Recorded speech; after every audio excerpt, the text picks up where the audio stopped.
তেল ছাড়াই সুস্বাদু এই আলুর দম বানাতে প্রথমেই আলুর টুকরোর মধ্যে পেঁয়াজ কুচি, রসুনের কোয়া, অল্প আদা, কাঁচা লঙ্কা, টমেটো, স্বাদমতো নুন, হলুদ গুঁড়ো আর অল্প জল মিশিয়ে 2টো সিটি দিয়ে সিদ্ধ করে জল ঝরিয়ে নেব।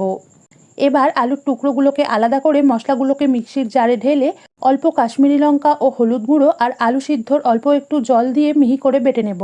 তারপর শুকনো কড়াইতে তেজপাতা, ডালচিনি আর মুখ ফাটানো ছোটো এলাচ ফোড়ন দিয়ে কয়েক সেকেন্ড সাঁতলে অল্প চিনি এবং সামান্য একটু জল মিশিয়ে কিছুক্ষণ নাড়ার পর চিনি গলে গিয়ে রঙটা এরকম একটু লালচে হতে শুরু করলে বেটে রাখা মশলা আর মিক্সির জারটা সিদ্ধ আলুর জল দিয়ে ধুয়ে খানিকটা জল মিশিয়ে মশলাটা এরকম একটু শুকিয়ে আসা পর্যন্ত কষে নেব। তারপর অল্প নুন ও সিদ্ধ আলু মশলার সাথে মিশিয়ে মিনিট 2 কষে অল্প গরম জল মিশিয়ে আরও 2 থেকে 3 মিনিট ফুটিয়ে নেব। সবশেষে ধনেপাতা কুচি, ভাজা জিরে গুঁড়ো আর গরম মশলা গুঁড়ো মিশিয়ে গ্যাস বন্ধ করে কিছুক্ষণ ঢেকে রেখে নামিয়ে নেব।